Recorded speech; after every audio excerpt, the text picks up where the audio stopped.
rohelist. Proovime näiteks Toivo tutvusta ennast. Tere! Tere! Minu nimi on Toivo.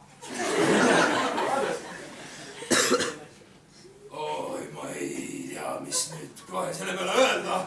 Mina olen Andres. Tema on...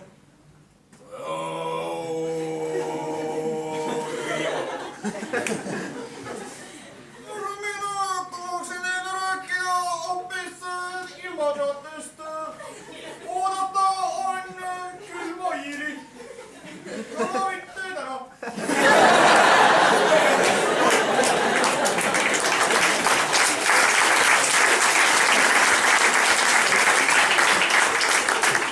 Inspiratsiooniks ma küsiks näiteks, kellel on see kuu sünnipäev? Tõstke käsi, palun. Siit, palun.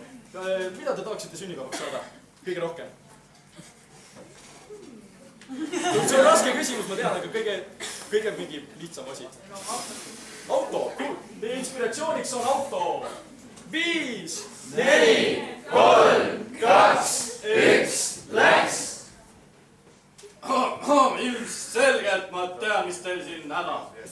Aga mina ei teinud mitte midagi valesti. Mina sõitsin autoga, läks tuli põlema, sõitsin edasi. Sai pents otsa, sõitsin edasi. No mina ei tea. Andke andeks,